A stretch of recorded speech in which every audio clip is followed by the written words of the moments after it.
메리 크리스마스 앤 해피 뉴 이어. 여러분 안녕하세요. 즐거운 성탄입니다. 2000년 전 마국간으로 오신 예수님이 우리를 부패하고 더러운 세상 마국간 죄와 고난에서 건지시려고 오셨습니다. 성탄의 기쁨으로 오늘 사랑하는 여러분들 모두의 삶이 부패와 고난과 역경에서 구원받고 진정으로 행복한 하나님의 나라 천국 처소로 모두 이사가게 될 것을 선포합니다. 특별히 다가오는 새해에 사랑하는 여러분 모두 다 그리 될 것임을 다시 한번 감사하며 선포합니다. 거룩한 성탄절을 맞아 지금까지 겪어온 고난과 고통, 역경은 눈독듯 사라지고 오직 화평과 번영, 행복만이 신실하신 구세주 예수 그리스도 이름으로 사랑하는 성도들 삶에 넘치도록 이루어질지어다. 사랑하는 여러분, 오늘도 말씀이 하나님이신 것을 믿으시면 아멘 하시기 바랍니다. 기쁨의 예수 탄신 오늘 성탄절에 저와 여러분이 은혜 나눌 말씀은 에베소서 2장 11절부터 22절까지를 본문으로 한 하나님의 거룩한 처소입니다. 여러분, 성경은 하나님을 무조건 맹종하라는 식으로 가르치지 않습니다. 오히려 세상 풍조에 떠밀려 정신없이 바쁘게 살지 말고 잘 생각하며 살라고 권면합니다. 그러므로 생각하라. 너희는 그때에 육체로 이방인이요 손으로 육체에 행한 할례당이라 칭하는 자들에게 무할례당이라 칭함을 받는 자들이라. 본문 11절 말씀입니다.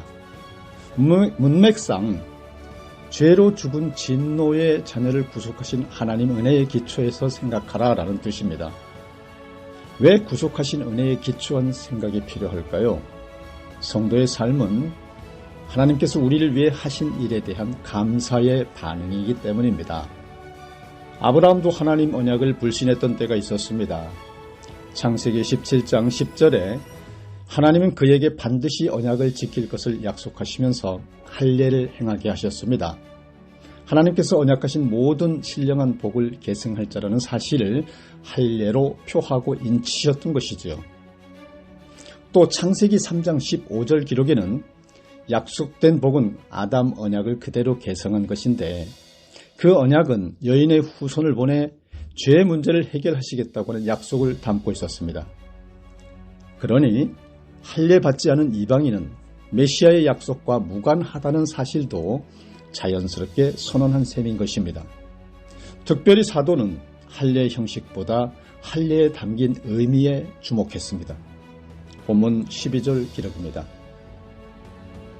그때에 너희는 그리스도 밖에 있었고 구속 전에 이방인은 모두 그리스도 밖에 있었다고 하는 것입니다. 그 상황은 에덴 밖에 있는 상황보다 더 비참하죠. 하나님은 아브라함의 자손들로 이스라엘 나라를 세우셨습니다. 하나님께서 통치하시는 신정 왕국이었죠. 그때 이방인은 그 나라 바깥, 곧 이스라엘 나라 밖의 사람이었습니다. 12절 기록입니다. 기록에 의하면 선민 이스라엘과 달리 약속의 언약들에 대하여 외인이었던 것이죠. 이는 곧 이방인의 무할례는 그들의 사도가 감사하며 찬양했던 모든 신령한 복과 무관하다는 의미였습니다. 그리스도로 말미암는 죄사함, 하나님 나라의 상속, 성령의 인치심과 보증, 하나님의 은혜와 사랑과 긍휼 등 1, 2장에 기록된 모든 것과 상관없다는 사실을 표시하고 확정했죠. 그래서 그때 이방인은 세상에 소망이 없고 하나님도 없는 자라고 탄식하였던 것입니다. 불신자들도 나름의 소망을 품고 삽니다. 소망을 성취하려고 열정도 쏟습니다. 진취적 기상으로 노력한 결과가 인류의 보탬이 되고 개인에게 영광이 되어 많은 사람의 부러움을 사기도 합니다.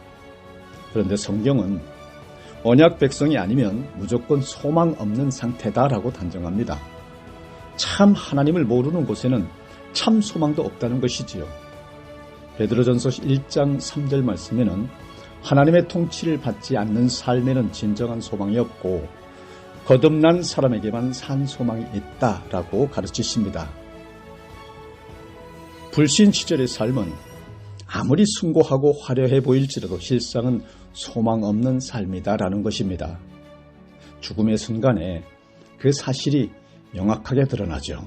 하지만 여러분, 그리스도를 영접한 이방인에게는 모든 것이 새로워집니다. 이제는 전에 멀리 있던 너희가 그리스도 예수 안에서 그리스도의 피로 가까워졌느니라. 13절 말씀입니다. 여러분, 전에는 우리도 하나님과 그분의 나라와 그분의 백성과 언약 복에서 멀리 떨어져 있었습니다. 그러나 이제는 가까워졌고 모든 신령한 복을 그리스도 안에서 누립니다. 우리가 선하게 살면서 하나님을 가까이 하려고 노력했기 때문이 아닙니다. 그리스도의 교훈을 잘 받아들였기 때문도 아닙니다. 오직 그리스도께서 흘리신 보혈 덕분입니다. 그리스도께서 피 흘리신 후 성경은 할례 의식보다 그 의식에 담긴 내용이 보다 중요하다라고 강조합니다. 로마서 2장 28절로 표면적 육신의 할례가 아니라 했습니다. 사도행전 7장 51절에 보면 그리스도를 배척한 유대인은 할례 받았어도 목이 곧고 마음과 귀에 할례를 받지 못한 것으로 간주됩니다. 표면적 유대인이 아니라 이면적 유대인이 참 유대인이고 육체의 할례가 아니라 마음의 할례가 중요하다고 로마서 2장 29절에서 가르칩니다. 언약과 상관없던 우리가 어떻게 그리스도 안에 들어올 수 있었습니까? 그리스도께서 이방인을 위해 하신 5가지 사역 때문입니다. 첫째, 담을 허물어 화목하게 하셨습니다. 그는 우리의 화평이신지라 둘로 하나를 만드사 중간에 막힌 담을 허시고 14절 말씀입니다.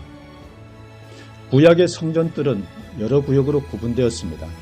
제사장의 뜰, 유대인의 뜰, 여인의 뜰, 이방인의 뜰이었지요. 유대인의 뜰과 이방인 뜰 사이 담벼락에는 이방인이 유대인 뜰을 침범하면 죽는다라는 살벌한 경고문이 붙어 있었습니다. 그리스도는 그 담을 허물고 적대감을 해소하셨습니다. 그래서 그리스도를 영접한 이방인은 화평을 영접한 것입니다. 그리스도 안에서 신분이나 민족이나 인종이나 남녀나 능력에 따른 차별이 모두 사라지게 됩니다. 골로새서 3장 11절의 기록입니다.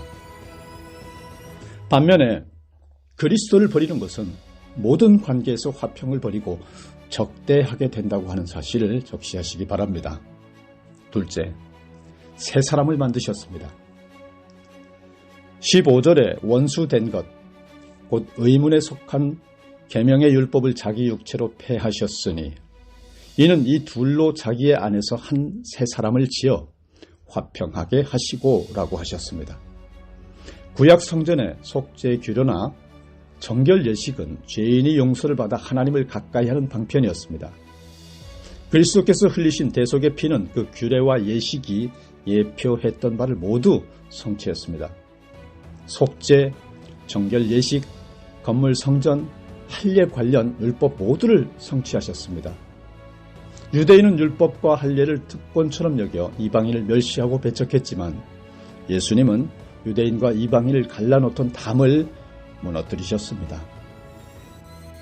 예수님의 피는 이방인을 유대인으로 개종해서 신정왕국의 2등 시민으로 살게 한 것이 아닙니다. 유대인이든 이방인이든 아무 차별이 없는 새 사람으로 더불어 살게 하신 것이라고 고린도후서 5장 17절에 말씀하셨습니다. 셋째, 하나님과 화목하게 하셨습니다. 또 십자가로 이 둘을 한 몸으로 하나님과 화목하게 하려 하심이라. 원수된 것을 십자가로 소멸하시고 16절 기록입니다. 그리스도의 피는 그분을 영접한 누구든 그분과 연합하게 합니다. 머리이신 그리스도의 몸이 되게 하죠. 이전에 유대인은 이방인을 개나 지옥의 땔감으로 취급했습니다. 이방인도 자기들을 배격하는 유대인들을 싫어했습니다. 역사상 둘 사이는 늘 원수 관계로 으르렁대고 있었습니다. 그러나 그리스도의 십자가는 적대하던 원수조차 화목하게 했습니다. 죄로 인해 생긴 담을 허물어 하나님과도 화목하게 했습니다. 진정한 화목은 그리스도의 십자가를 통해서만 이루어집니다. 지금도 그분의 몸된 교회를 통해 각종 원수 관계를 씻고 화목하게 하고 계시는 것입니다. 넷째, 평안을 전하셨습니다. 또 오셔서 먼데 있는 너희에게 평안을 전하고 가까운 데 있는 자들에게 평안을 전하셨으니라고 17절에 말씀하셨고, 요한복음 14장 16절에 예수님은 부활 승천하여 하늘 보좌에 앉으셨으나 이 땅에 계실 때 제자들에게 약속하신 대로 다른 보혜사 성령을 보내셨다라고 기록하셨습니다. 그리고 사도행전 16장 7절, 예수의 영이라고 불리는 성령 하나님을 통해 구약에 예언된 대로 멀리 있는 이방인과 가까이 있는 유대인에게 평화를 전하셨다고 사도행전 52장 7절, 57장 19절, 스가랴 9장 10절에 말씀하셨습니다. 이 구절에서 평화의 복음을 전파하는 근본 주체는 성령입니다. 누구든 성령의 사역을 통해서만 평화의 복음을 받아들입니다. 그러므로 화목해 하는 직책을 받은 사도들이 이 일에 먼저 쓰임을 받았다고 고린도후서 5장 18절에 말씀하셨죠. 다섯째, 천국께 나아가게 하셨습니다. 8절에 이는 저로 말미암아 우리 둘이 한 성령 안에서 아버지께 나아감을 얻게 하려 하심이라 하셨습니다. 이전에는 죄인이 거룩하신 하나님 앞에 감히 나갈 수 없었습니다. 심판의 두려움으로 떨었던 것이죠. 그러나 그리스도의 공로로 말미암아 성령 안에서 담대하게 아버지에게 나아가 은혜를 구할 수 있게도 되었습니다. 그리스도는 성부께 나아갈 수 있는 유일한 길이요 진리입니다. 죄인도 성자로 말미암아 성령 안에서 성부에게로 나아갈 수 있습니다. 성부 앞에 담대히 나아간다면 인생의 최종 목적지에 도달할 것이죠. 또 더 나아갈 목표도 딱히 없습니다. 그리스도께서 보혈로 이루신 사역 덕택에 믿는 이방인의 신분과 상태는 완전히 바뀌었습니다. 19절에 말씀하시기를 그러므로 이제부터 너희가 외인도 아니요 손도 아니요 오직 성도들과 동일한 시민이요 하나님의 권속이라 라고 하셨습니다. 여러분, 이방인도 성도이자 하나님 백성이 되었습니다. 예수님이 머리가 되시는 한 몸 공동체의 한 구성원이 되었습니다. 믿는 유대인과 더불어 하나님 가족이 되었습니다. 중요한 것은 이것입니다. 하나님 가족. 이제 여러분, 이방인은 하나님 나라 밖에 있는 외인이 더 이상 아닙니다. 성도 공동체의 손님이 아닙니다. 베드로전서 2장 9절에 말씀하시길 이제 이방 성도도 택하신 족속이요 왕같은 제사장들이요 거룩한 나라요 그의 소유된 백성인 것이다 라고 말씀하셨습니다. 할렐루야. 주님께서 내 교회라 지칭하신 교회의 정체성은 이토록 아름답고 영광스럽습니다. 할렐루야. 오늘 말씀을 정리하겠습니다. 사랑하는 여러분, 이제 우리는 그리스도로 말미암아 영광스러운 하나님 백성이자 영광스러운 하나님 가족이 다 되셨습니다. 성경에서 교회는 한 번도 건물을 지칭하지 않았습니다.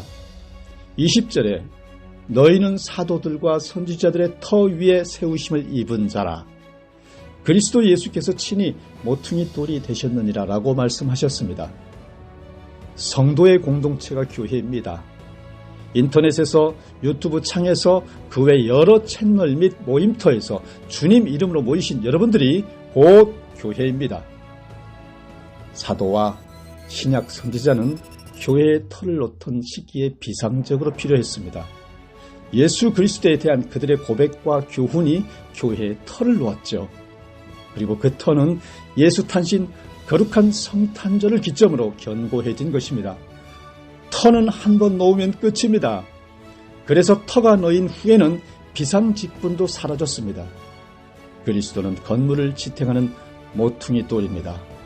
교회는 그 기초 속에 의존해서 존립하는 공동체입니다. 이 땅에서 예수께서 계실 때에 자기 육체를 성전이라 말씀하셨습니다. 구약 성전의 모든 기능을 자기 육체로 성취하시니까요. 사도는 그리스도의 몸인 교회도 하나님의 성전이라 말씀했습니다. 조직체 특성보다 그리스도와 성도와 성도가 유기적으로 연합하여 교제하는 내적 특성을 강조한 은혜의 말씀입니다. 여러분, 예배당 건축을 성전 건축이라고 칭하는 것은 성경의 가르침을 왜곡합니다. 그의 안에서 건물마다 서로 연결하여 주 안에서 성전이 되어가고 너희도 성령 안에서 하나님의 거하실 처소가 되기 위하여 예수 안에서 함께 지어져 가느니라. 이렇게 21절로 22절에 말씀하셨습니다. 오직 평화의 복음이 전파되어 만민이 예수님 중심으로 연합하는 것만이 올바른 성전 건축이라고 하는 것입니다. 복음을 영접한 사람들이 산 돌처럼 유기적으로 연결되어 신령한 집을 세우는 것이지요. 예전에 하나님은 천으로 된 성막과 돌로 된 성전 안에 계셨습니다. 그러나 이제는 성도의 공동체가 하나님 처소인 것을 믿으시기를 바랍니다. 성도인 우리가 주체이며 성전이며 신령한 집인 것입니다. 이 성전 건축은 하나님께서 예정하신 마지막 사람이 구원 얻기까지 계속 진행됩니다. 교회가 영광스럽게 완공되어 그리스도의 신부로 단장을 마치면 그때 신랑 되신 예수께서 재림하실 것입니다. 하나님은 구원하시는 자들을 교회로 모이게 하셔서 공급하시고 보호하시고 인도하실 것이며 여러분은 하나님의 거룩하신 거처 곧 고통도 죽음도 가난도 없는 하나님의 나라 영생천국을 여러분 미래의 행복한 거처로 삼아 기쁨의 이주를 하게 되실 것입니다. 그러므로 여러분, 지금 우리 속에 하나님께서 함께 하시며 실제로 통치하고 계시다는 의식이 분명해야 합니다. 그리스도께서 우리를 위해 하신 일이 무엇인지 선명하게 알수록 교회 일원으로서의 영광스러움을 알면 알수록 더 깊이 더 자연스럽게 4장 이하 6장에서 가르치는 선한 일들을 실천하게 될 것입니다. 끝내 선하고 신실하여 믿음으로 천국을 침노하고 어덴을 사랑하는 여러분의 과거와 미래를 성탄을 기해 전적으로 여호와 하나님의 임재 동행하심으로 승리하고 이루어져서 영광만 돌리는 삶이 다 되시기를 축복합니다. 다 같이 기도하시겠습니다. 거룩하신 하나님, 은혜의 하나님, 사랑의 하나님, 오늘 주신 말씀, 하나님의 거룩한 처소, 말씀 감사히 받습니다. 오늘 이후 하나님을 향한 마음의 감사가 우러나와 이루는 행위의 열매를 맺는 것이니만큼 아기 예수 거룩한 성탄을 맞는 우리 모두의 믿음 지향점이요 예수의 죽으심과 부활로 펼쳐지는 영원한 하늘천국, 하나님의 처소가 곧 우리의 미래, 곧 가게 될 우리들의 꿈의 처소임을 믿고 성탄절을 맞아 2023년을 역사 속에 흘려보내고 사랑하는 성도님들 모두 더욱 힘내어 믿음, 순종, 능력, 부활로 이어지는 승리와 영광의 하나님의 아들, 딸, 자랑스러운 천국 백성들의 영광 돌리시기를 구주 메시아 예수 그리스도 이름으로 기도드립니다. 아멘.